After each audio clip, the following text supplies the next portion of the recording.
Movie शुरू होती है और हम देखते हैं प्रोफेसर जोसेफ फाइटर को, जो अपनी मर्सिडीज में बैठा होता है और एक पिक्चर को देख रहा होता है। उस पिक्चर में 3 लोग आपस में इस तरह खड़े होते हैं कि एक के पीछे दूसरा और फिर तीसरा उनके पीछे खड़ा होता है। फिर देखते ही देखते वहाँ पर एक ट्रक आकर रुकता है। ट्रक का ड्राइवर जंगल की तरफ टॉयलेट के लिए जा रहा होता है, जिस पर प्रोफेसर जोसेफ अपनी बंदूक तानकर निशाना बनाता है। इसके बाद हम 2 लड़कियों को देखते हैं, जिनमें एक का नाम जेनी और दूसरी का लिंडसे होता है। वो दोनों अमेरिका से बिलोंग करती हैं, लेकिन आउटिंग के लिए जर्मनी आई होती हैं। उन्होंने पार्टी सेलिब्रेट करने एक क्लब में जाना था और जिस जगह पर उन्होंने जाना था उसकी एग्जैक्ट लोकेशन लिंडसे कॉल पर ले रही थी। वैसे तो वो दोनों ट्रैवलिंग करती रहती थी, लेकिन जर्मनी के बारे में उन्हें कुछ खास अंदाजा नहीं था। वो दोनों एक रेंटेड कार लेती हैं और पार्टी वाली जगह की लोकेशन के लिए रात को चल पड़ती हैं। उन्हें पार्टी की एग्जैक्ट जगह पता नहीं थी। वो दोनों जंगल से गुजरती हुई काफी दूर निकल आती हैं और अपना रास्ता भटक चुकी होती हैं। वो दोनों प्रॉब्लम में फंस जाती हैं तब जब जेनी गाड़ी का यू टर्न लेती है और उनकी गाड़ी का टायर पंचर हो जाता है। वो कार रिपेयरिंग वालों को कॉल करते हैं, लेकिन वो जंगल होता है, इसलिए उनके मोबाइल पर सिग्नल नहीं आ रहे होते और वो किसी ऐसे मेन रोड पर फंस जाती हैं जिसके आसपास कोई आबादी नहीं होती सिवाय जंगल के। फिर वो डिसाइड करती हैं कि हमें कार में ही रहना चाहिए और उस रोड से गुजरने वालों से मदद मांगनी चाहिए। फिर कुछ देर बाद वहाँ से एक कार गुजरती है। वो दोनों उससे मदद मांगती है। उस कार में एक बूढ़ा शख्स बैठा होता है। वो उन दोनों को अकेला देखकर अजीबोगरीब इशारे करता है, जिससे कि वो काफी डर जाती हैं और कार को अंदर से लॉक कर देती हैं। फिर वो कार चली जाती है। फिर वो एक घर को ढूंढ रही होती हैं, जहाँ से कॉल करके वो अपनी मदद के लिए किसी को बुला सके। रात भी काफी हो जाती है और वो दोनों जंगल की तरफ चल पड़ती हैं। फिर उन्हें एक घर से लाइट आती हुई नजर आती है। वो उस घर की तरफ चल पड़ती हैं। फिर अचानक वहाँ पर तेज बारिश होना शुरू हो जाती है और वो दोनों उस घर तक पहुँचने तक काफी भीग जाती हैं। फिर वो उस दरवाजे पर नॉक करती हैं और अंदर से प्रोफेसर जोसेफ निकल कर आता है। वो दोनों अपनी प्रॉब्लम के बारे में जोसेफ को बताती हैं और उसे कहती हैं कि वो इमरजेंसी कार रिपेयरिंग वालों को कॉल करें। वो दोनों अकेली होती हैं, इसलिए प्रोफेसर उनको अंदर बुला लेता है। प्रोफेसर के घर में अजीबोगरीब पेंटिंग थी, जिनको वो बड़े गौर से देख रही थी और वो सारी पेंटिंग काफी डिस्टर्बिंग थी। फिर प्रोफेसर उनसे पूछता है कि क्या तुम ट्रैवलर हो, जिस पर वो कहती हैं कि हम न्यूयॉर्क की रहने वाली हैं और जर्मनी यहाँ पर घूमने आई हैं। वो लड़कियाँ फिर से प्रोफेसर को कार सर्विस वाले को फोन करने का बोलती हैं, जिस पर वो कोई तवज्जो नहीं देता और उस बात को इग्नोर कर देता है। फिर एक सवाल करता है कि क्या तुम दोनों आपस में रिलेटिव्स हो। वो कहती हैं नहीं, हम रिलेटिव नहीं है, लेकिन फ्रेंड्स हैं। फिर वो वहाँ से उठता है और किचन में पानी लेने जाता है और साथ ही वो एक कॉल भी कर रहा होता है, जिनसे लैनी को लगता है कि वो कार सर्विस वालों को फोन कर रहा है। फिर वो उस पानी में ड्रग मिला देता है, जिसको लिंडसे सारा पी जाती है, लेकिन जेनी से वो गिलास नीचे गिर जाता है। ये देखकर प्रोफेसर उनके साथ काफी बुरा बर्ताव करता है और पानी को साफ करने के लिए टॉवल लेने बेसमेंट में जाता है। बेसमेंट में जाकर वो एक इंजेक्शन को भरता है और दूसरी तरफ लिंडसे को बेहोशी वाली कैफियत हो रही थी, क्योंकि ड्रग अपना असर दिखा रहा था, लेकिन जेनी को उसका असर नहीं होता और जेनी फिर प्रोफेसर को कॉल करने को बोलती है, लेकिन वो उसे इनकार कर देता है और वो फौरन वही इंजेक्शन जेनी की गर्दन में लगा देता है, जिससे वो फौरन बेहोश हो जाती है। फिर प्रोफेसर अपना ब्रेकफास्ट ले रहा होता है और जेनी और लिंडसे को होश आता है और वो खुद को प्रोफेसर के लैब में पाती हैं कि वो बेड से बंधी हुई हैं। उन दोनों के अलावा वहाँ पर एक आदमी होता है, उसे भी बांधा होता है और वो वही ट्रक ड्राइवर होता है। फिर प्रोफेसर जोसेफ वहाँ पर आता है और ट्रक ड्राइवर को कहता है कि तुम मैच नहीं होते और तुम्हारा मरने का टाइम आ चुका है, और फिर फौरन एक पॉइजनस इंजेक्शन उसकी वेन्स में इंजेक्ट करता है और वो देखते ही देखते तड़प कर मर जाता है। फिर उसके बाद वो ड्राइवर की लाश को अपने गार्डन में दफन कर देता है। फिर हम देखते हैं प्रोफेसर अपनी बेहोशी वाली मेडिसिन से एक आदमी को बेहोश कर लाता है, जिसका ताल्लुक जापान से होता है, और उसे जेनी और लिंडसे के साथ पड़ा हुआ एक बेड होता है, उस पर लेटा देता है। उन दोनों को होश आता है और वो दोनों चिल्लाने लगती हैं, क्योंकि वो नहीं जानती थी कि कब प्रोफेसर उनके साथ क्या करती। वो उनकी कंफ्यूजन दूर करते हुए सामने आ जाता है और खुद को इंट्रोड्यूस करवाता है कि वो प्रोफेसर जोसेफ है, जो कि एक रिटायर्ड सर्जन है। वो एक मैड डॉक्टर था, जिसका बड़ा अजीबोगरीब प्रोफेशन जानदार चीजों को आपस में जोड़ना था। अभी कुछ ही अर्सा पहले उसने 3 डॉग्स को आपस में ऑपरेशन के जरिए एक दूसरे के पीछे जोड़ दिया था, और वो पागल प्रोफेसर वही ऑपरेशन जेनी, लिंडसे और उस जापानीज आदमी पर भी करने वाला था, क्योंकि उन तीनों के स्किन टिश्यूज आपस में मैच होते थे। फिर वो उन तीनों को ऑपरेशन के बारे में बता रहा होता है। वो कहता है कि सबसे पहले वो उनकी नी की लिगामेंट्स को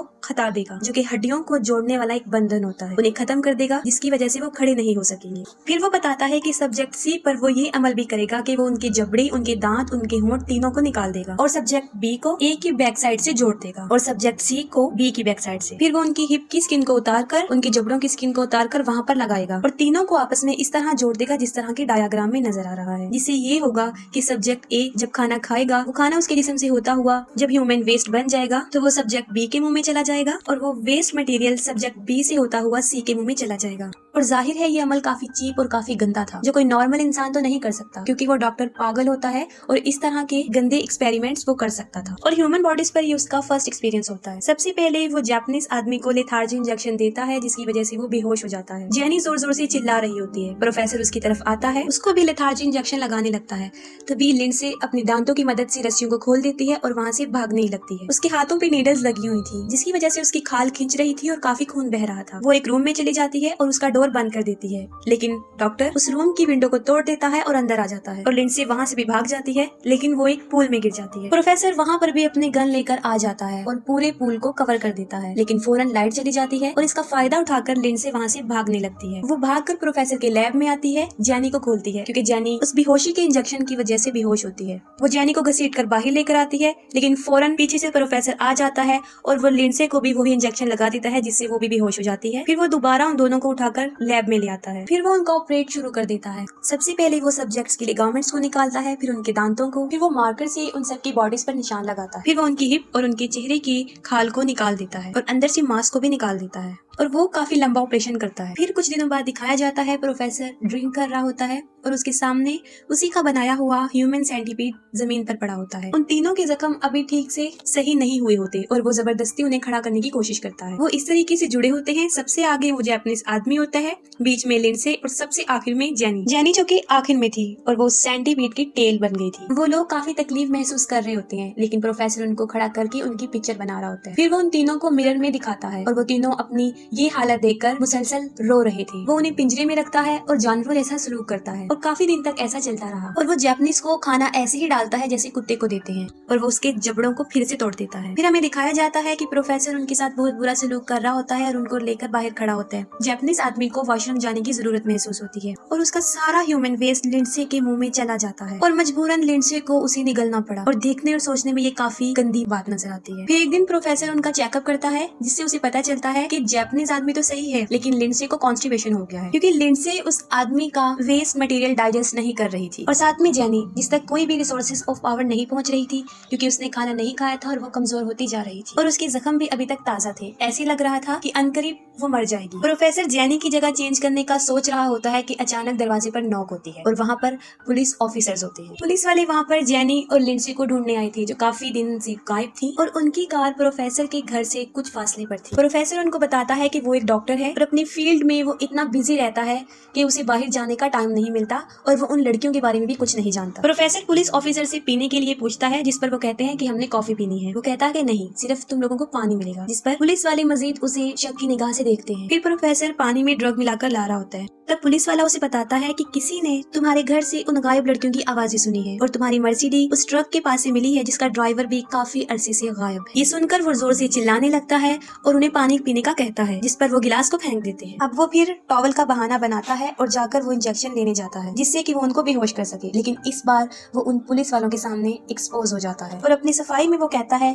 कि आप लोग किसी को भी बगैर किसी वजह के परेशान नहीं कर सकते और बगैर किसी वारंट के तुम मेरे ऊपर इल्जाम नहीं लगा सकते, जिस पर वो लोग अपना वारंट लेने चले जाते हैं। फिर प्रोफेसर अपने लैब में आता है और उसे उसका ह्यूमन सेंटीपाइड वहाँ पर दिखाई नहीं देता, क्योंकि वो तीनों चुप जाते हैं और एक सर्जिकल नाइफ को उसके पेट में मार देते हैं, जिससे वो नीचे गिर जाता है। और जापानीज आदमी प्रोफेसर के गले पर काटता है और उसका मांस उसके मुंह में आ जाता है। फिर वो तीनों ऊपर जाने की कोशिश करते हैं, क्योंकि वो ऑपरेटेड थी, कमजोरी थी, जिसकी वजह से वो ऊपर नहीं जा सकते। उनकी स्टिचिंग वाले एरिया से ब्लीडिंग बहुत ज्यादा हो रही होती है। वो सीढ़ियों पर ऊपर चढ़ ही जाते हैं कि प्रोफेसर उनके पीछे आ जाता है और सीढ़ियों पर उनका गिरा हुआ खून चाटना शुरू हो जाता है। फिर वो जापानीज शीशा तोड़ देता है और वो डॉक्टर वहाँ पर भी पहुँच जाता है। वो जापानीज टूटे हुए कांच से अपना गला काट देता है और मौके पर ही उसकी मौत हो जाती है। इतने में वो पुलिस ऑफिसर्स भी वहाँ पर पहुँच जाते हैं, लेकिन उन्हें कोई नजर नहीं आता। फिर वो उसकी लैब में जाते हैं, वहाँ पर भी कोई मौजूद नहीं होता और उनमें से उस पुलिस ऑफिसर को उस मेडिसिन का नशा होना शुरू होता है, वो ड्रग जो उसने उसे पानी में मिलाकर दिया था। और दूसरे ऑफिसर को ढूंढने पर वो तीनों मिल जाते हैं, लेकिन उनकी हालत काफी बुरी होती है। फिर वो ऑफिसर पकड़ने प्रोफेसर के पास जाता है, जो कि एक पुल पर बैठा होता है और उसका दूसरा पुलिस ऑफिसर भी मारा गया होता है। फिर वो एक पुलिस ऑफिसर की पिस्टल से दूसरी की तरफ गोली मारता है और उसके बदले में दूसरा पुलिस ऑफिसर प्रोफेसर जोसेफ को भी, और दोनों मर जाते हैं। डॉक्टर जोसेफ के बनाए हुए ह्यूमन सेंटीपीड के अलावा वहाँ पर कुछ नहीं बचता। ये एक मैड डॉक्टर का घटिया सा एक्सपेरिमेंट था और मूवी एंड हो जाती। अगर आपको मूवी की एक्सप्लेनेशन पसंद आई हो तो काइंडली अपना फीडबैक कमेंट सेक्शन में जरूर बताइएगा। Thank you so much.